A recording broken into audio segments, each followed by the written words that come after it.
يا صباح الخير. النهاردة يوم الثلاث، يوم 24 ديسمبر. النهاردة يوم أنا مشغولة فيه جدا، ما أقولكمش مشغولة ازاي. ورايا كذا حاجة عايزة أخلصها.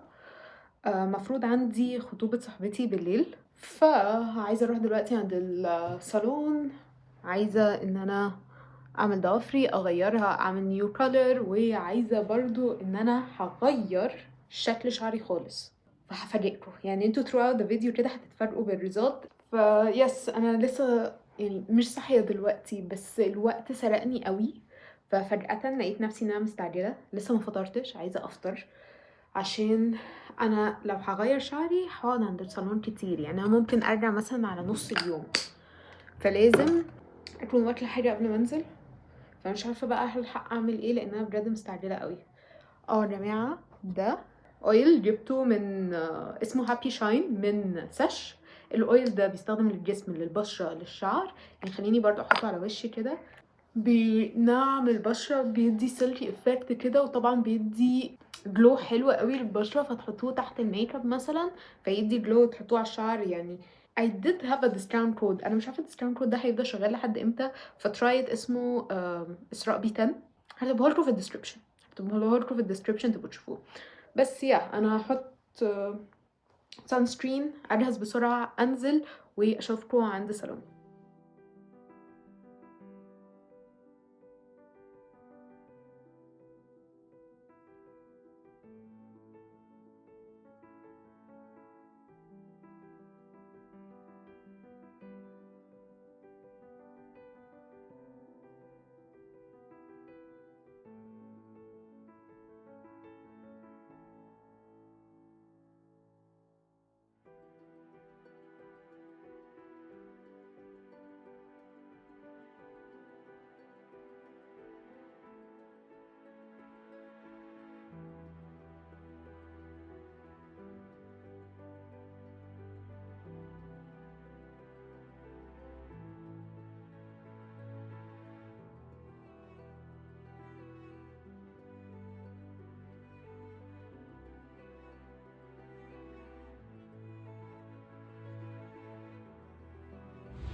خلصت شعري، كنت ناويه ان انا اعمل هايلايتس، بس هو قال لي الهايلايتس هتاخد وقت طويل، وانا عشان ورايا كذا حاجه عايزه اعملها قبل الخطوبه كمان، فقال لي تعالي لي يوم تاني نعمل هايلايتس. فعملت روتس، قصيت قصه. انا كنت عايزه ان انا اخلي دايما عندي كيرتن بانجز كده، مش عايزه ان انا شعري يطول يبقى ستريت، حابه ان يبقى فيه لايرز. فعملت ده، عمل لي حمام كريم، ظبطت الدنيا. عملت النيلز الخطيره دي، بصوا النيلز فظيعه ازاي، خطيره. فيا anyway انا دلوقتي مروحه، وبعد ما اروح عايزه اوريكم انا جبت ايه من ديفارتو، واوريكم انا هلبس ايه، واوريكم الميك اب اللي انا هحطه، والحق برضو انزل عشان هي عايزانا ان احنا نروح لها بدري. يا جماعه عايزه اقول لكم حاجه، انا كويس ان انا ما عملتش هايلايتس، وممكن شكلي مش هعمل هايلايتس، لان بصوا اطراف شعري كمان بعد ما اقصها شكلها هيلثي جدا عن ما كانت. فحاسه ان هو انا ما صدقت ان شعري بقى يتحسن بعد الصبغه اللي فاتت، فهل ان انا ابوظه واعمل هايلايتس تانية ولا لا؟ او بصوا اصلا اللمعه اللي فيه، فمش عارفه. حاسه اللي هو يعني الحمد لله ربنا رزقني بشعر حلو، ما بوظهوش. اوكي ما شاء الله. anyway انا مفروض الخطوبه بتاعت صاحبتي احنا هنروح لها البيت نقعد معاها شويه، وبعدين مفروض في اوتنج بعد البيت. يا جماعه انا كده كده هجهز معاكم، بس انا الشمس اللي ضاربه دي مخليني عايزه اوريكم اللي انا هلبسه من دلوقتي، لانه بصوا هيبقى مع الشمس بيعكس الضوء ازاي. دي الست انا جايباها من عند ديفارتو، هتشوفوها عليا النهارده يعني، خطيره. دي هتبقى كمان مع الليل تبقى حلوه قوي. ده توب، وده بنطلون شارلستون كده، وانتوا عارفين البنطلونات الشارلستون بتخلي الجسم يبان حلو قوي. فدي اول حاجه جبتها من عند ديفارتو. بصوا بروبرو فظيع. تعالوا اوريكم بقيه الحاجات بالمره. وبعدين جبت الجاكيت ده. الجاكيت حلو قوي، بس لاي حد بيفكر انه يجيبه عايزه بس اديكم معلومه بسيطه. الجاكيت اوفر سايزد جدا، extremely اوفر سايزد. بصوا اوفر سايزد ازاي، وده مقاس سمول، فاللي عايز يجيب ويبقى عنده اوفر سايز لوك ما تكبروش في المقاس، خلوه مقاسكم بالظبط ومظبوط. وبرده جبت الكارديجان اللي هو فيه بوز ده من الحاجات اللي طالعه موضه قوي. عجبني برده انه لونه سكري. انا ما بحبش الحاجه تبقى واضحه صريحه، احب اكتر اللون الورم اللي هو بيبقى سكري كريمي كده، بحسه ان هو بيبقى احلى عليا وعلى السكين تون بتاعتي، بيبقى شكلهم لطيف يعني. دي انا جايباها مقاس ميديم برضو، هي واسعه تقريبا لحد دلوقتي. اللي اكتشفته دي فارتو ترو تو سايز قوي، فلو انتوا خايفين ان الحاجه تبقى يعني عارفين مقاساتكم، ستيك للسايز اللي انتوا متعودين عليه، لان هو مقاساته بتبقى ترو تو سايز، يعني الميديم ميديم والسمول سمول. انا هروح اكل بقى، وبعدين عايزه اعمل شنبي حواجبي اللي هو تظبيط النفس، وبعدين هبتدي ان انا احط ميك اب والبس ونظبط الدنيا كلها مع بعض، واوريكم المكان برضو اللي هيتعمل فيه الاوتنج، لان I'm very excited للمكان ده، لان هو المفروض فانسي ولارجري بقى والحاجات دي، وانا بحب الحاجات دي قوي. فتعالوا نكتشف مكان جديد في القاهره برضو النهارده. خطير بجد، كل ما اشوفه مدي لون اللؤلؤ بالظبط.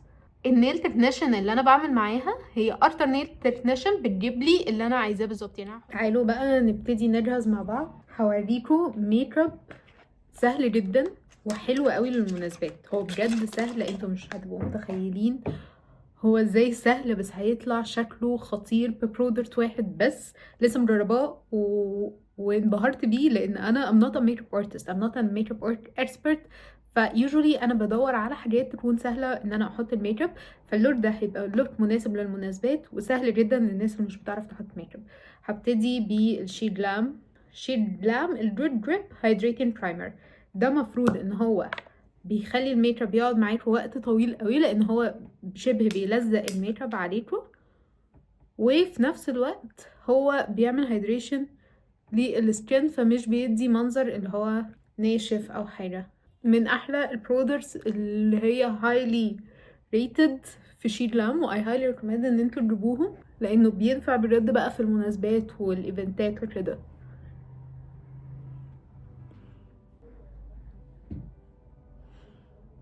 بصوا تحسوه لزق كده، بيلزق الميك اب عليه. انا هسكيب الفاونديشن، انا مش بحب الفاونديشن قوي، فانا هروح على طول للكونسيلر. ده من شي جلام، ده اللي هو كومبلكشن بوست، ده اللي انا دايما بقول لكم عليه ان يا جماعه حطوه، ده احسن كونسيلر انتوا ممكن تحطوه. جيبوا الشيد بتاعكم، مش شيد لايتر بيجمنتد، وفي نفس الوقت بيدي سكين لايك فينش خطير. يعني انا بحطه على اي مكان انا عايزه ان انا اداريه، مثلا لو في اثار حبوب او حاجه، واي مكان عايزه هايلايته، وبيدي افكت احسن من اي فاونديشن انتوا ممكن هتحطوه. بسيبه يهدى شويه عقبال ما بعمل حواجبي. انا مش برسمها قوي، بس هحط كده بسيط عليها، وبالبيوتي بلندر هعمل بلندنج للكونسيلر. بصوا بجد الفينش بتاعه خطير. انا مش بحط برايمر او حاجه او حتى كونسيلر على عينيا. انا بالنسبه لي عشان اعمل برايمنج بقيه البيوتي بلندر كده باي كونسيلر موجود. وقبل ما تحطوا الاي شادو لازم تثبتوا البرايمر اللي انتوا حطيتوه على عينيكوا بباودر، ده هيخلي ان الاي شادو يقعد معاكوا وما يتقطعش اكتر. هبتدي بميك اب العيون وبعدين ادخل على وشي. انا هستخدم الباليت دي برضو من شي جلام، اسمها امبر روز. عاجبني جدا او بحب فيها قوي ان هي صغيره، تقدر انها تدخل اي شنطه، وفيها الوان حلوه قوي. يعني بصوا الالوان بتاعتها. انا هستخدم اللونين دول. اول لون هستخدمه اللي هو الغامق. بصوا تاخدوا اللون تقللوه من الفرشة، والفرشة تمسكوها من بعيد عشان تقدروا ان انتوا تدمجوا اللون بسهولة اكتر، وهحطه على الطرف اكتر، يعني هبقى مركزة ان هو يتحط على الطرف اكتر.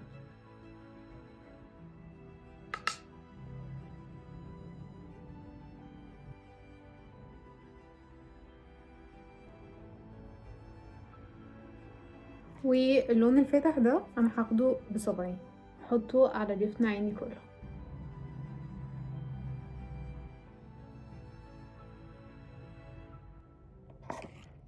بعدين باخد الفرشة تاني من غير ما احط اي اي شادو وادمج اللونين مع بعض.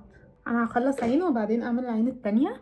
البرودكت السحري اللي هيخلي عندكم اي مناسبة شكلها خطير، ميك اب فظيع ولا كأنكم عاملينه عند ميك اب ارتست وهو سهل قوي، هو البرودكت ده من شيجلام. ده اسمه الكريستال جيلي جليز ستيك. ده مفروض ان هو اي شادو بيدي شimmer بس سهل قوي، هو اي شادو ستيك. بصوا خطير ازاي، وهنحطه بقى على الجفن كله. يعني بصوا انا بجد استخدامه سهل قوي لان انتوا بتعملوا كده بيدي شimmer كأنه كروم بالظبط. هو مش باين بس هو خطير. الكروم بتاعه دلوقتي مدي على بينك كده. بصوا هو ده الكروم، يعني انا لسه هظبط الميك اب بس هو ده. بصوا اللمعه بتاعته، الشمر بتاعه خطير خطير خطير خطير. باي ذا واي الباودر اللي انا بثبت بيه اللي هو الشيجلام انستا ريدي باودر تحت عيني بثبته بالناحيه الكومباكت لان هي بتعمل برايتنينج كده للعين. والميك اب ذات نفسه بثبته باللوز باودر، الناحيه اللوز باودر بتاعتها. وبعدين هحط الماسكارا اللي هي بتاعت شيجلام ال 2 in 1 نبيتي، كنت عملتها البرو ريفيو قبل كده في فيديو تاني. بصوا اللون ده حاسه هيبقى حلو قوي مع اللون ان انا حاطه نبيتي وهلبس رصاصي، فحاساهم ان هما هيبقوا حلوين قوي مع بعض. بعدين هكمل الميك اب بتاعي عادي اللي انا على طول بعمله، فهستخدم البرونزر بتاع ريمال ناتشرال برونزر يدي لون كده لبشرتي.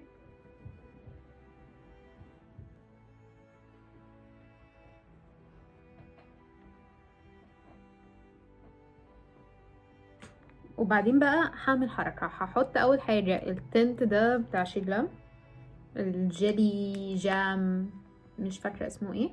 بصوا بيبقى لازق دايما في الغطا، لازم كل مرة انا ننزله، عيب تصنيع مستفز يعني.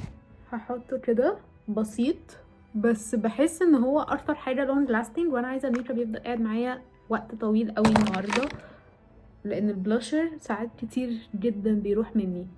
فهي نقطة بس كده هحطها. وبعدين هحط الرير بيوتي بلاش ده شيد هوب. نسيت احط هايلايتر بس honestly حاسه ان يعني عيني كفايه، مش عايزه احط هايلايتر في اي حته تانية، هو كفايه قوي عيني يعني. وبثبته بباودر بلاش. وبعدين حاجه تانية بقى بثبته تاني بالباودر. الميك اب كله بقى مش ده بس. اللوز باودر بقى زي ما قلت لكم بثبت بيه الميك اب كله.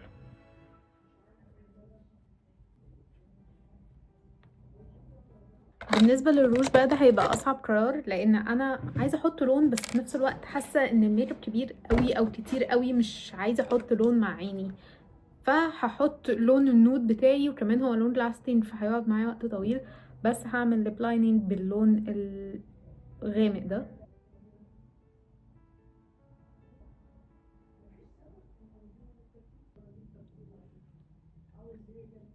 وهحط الليبستيك ده بتاع كيكو لونه نود قوي بس حاسه هيبقى حلو عشان الميك اب هيفي من عند العيون.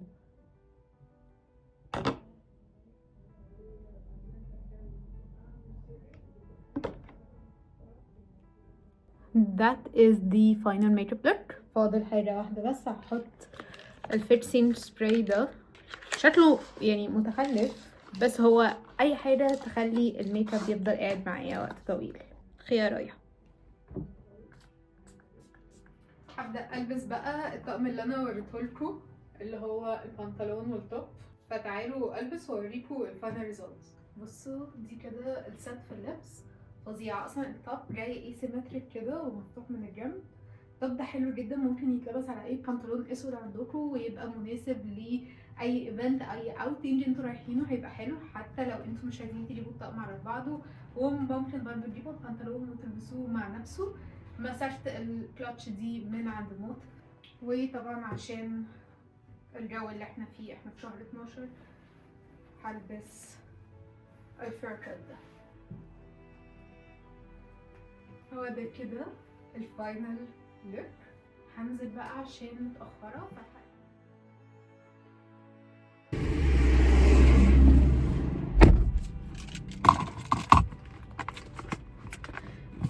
نزلت، طلعت وصلت الحمد لله، يعني مش هوصل بدري الحمد لله.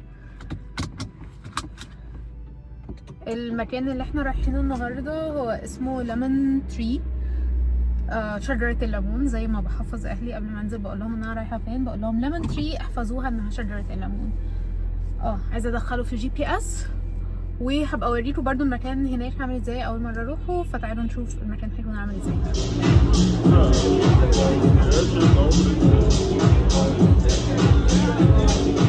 النهارده يوم الاربعاء. امبارح طبعا روحت تعبانه جدا فمعرفتش اصور لكم حاجه بالليل. بيزيكلي المكان اللي احنا رحنا فيه كان ليمون تري. ليمون تري مكان شيك جدا، جميل، الفايبس بتاعته حلوه، فحلو يعني ان هو suitable for outings and events. كان المكان لطيف جدا.